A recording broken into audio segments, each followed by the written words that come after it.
Hello everyone, ఈరోజు మరొక healthy maintenance diet plan recipe అండి మీకోసం. So that is veg sandwich. ఇప్పటి వరకు ఎన్నో శాండ్విచ్లు తినుంటారు, బట్ ఇట్లాంటి శాండ్విచ్ తిని ఉంటారు కానీ ఇంత హెల్తీగా ఎప్పుడు తినుండరు. సో ఎప్పుడు నాన్ వెజ్ అయినా మీరు వెజ్ చూపించట్లేదు అంటున్నారు, అందుకే వాళ్ళ కోసం కూడా ఈ వెజ్ శాండ్విచ్ అనమాట. సింపుల్గా ప్రిపేర్ చేసుకోవచ్చు.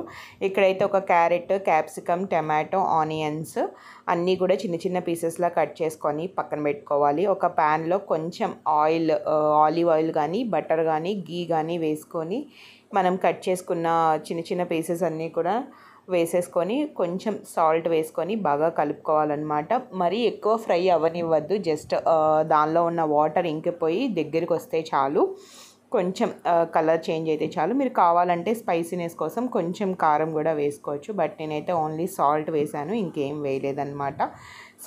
సో అది పక్కన పెట్టేసి వేరొక పాన్ పెట్టుకొని బ్రెడ్ స్లైసెస్ అనేది మనం టోస్ట్ చేసుకోవాలి. దానికోసం ఇక్కడ 1 స్పూన్ గీ అయితే వేసుకున్నాను. మీరు బటర్ కూడా ప్రిఫర్ చేయొచ్చు.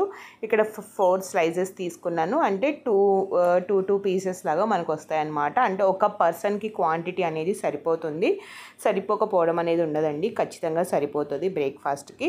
క్యాలరీస్ కూడా ఎక్కువ ఉండవు, మ్యాక్స్ 350-400 లోపే ఉంటుంది, అంతమించి ఎక్కువ ఉండదన్నమాట.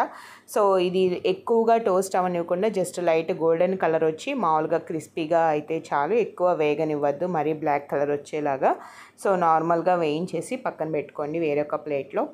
సో ఇలా 4 డివైడ్ చేసుకొని మనం ముందుగా ప్రిపేర్ చేసుకున్న స్టఫ్ ఏదైతే ఉందో అది దీని మీద స్ప్రెడ్ చేయండి. ఒక దాని మీదే వేసుకొని ఇంకొక స్లైస్తో క్లోజ్ చేసుకోవాలి. సో 2 స్పూన్స్ వేసుకోండి, కరెక్ట్గా సరిపోతుంది. సో మీరు చీజ్ కూడా ప్రిపేర్ చేసుకోవచ్చండి. సో చీజ్ మీరు వేసుకోవాలనుకుంటే ఫస్ట్ చీజ్ వేసుకొని, అంటే స్లైస్కి మొత్తం అప్లై చేసి బ్రెడ్కి, ఆ తర్వాత ఈ స్టఫ్ అనేది వేసుకొని అప్పుడు ఇలా క్లోజ్ చేసుకొని పక్కన పెట్టుకోండి. సో నేనైతే ఇలా కట్ చేశాను, అంటే చూడడానికి బాగుంటుంది. లాస్ట్లో ఫైనల్ టచ్ కొంచెం సాస్ ఇవ్వండి. టేస్ట్ అయితే నెక్స్ట్ లెవెల్ అనమాట. చాలా చాలా చాలా బాగుంటుంది అండ్ చాలా హెల్దీ కూడా. సింపుల్ ప్రిపరేషను, పిల్లలు కూడా ఎంజాయ్ చేస్తూ తింటారు, అంత బాగుంటుంది ఈ బ్రెడ్.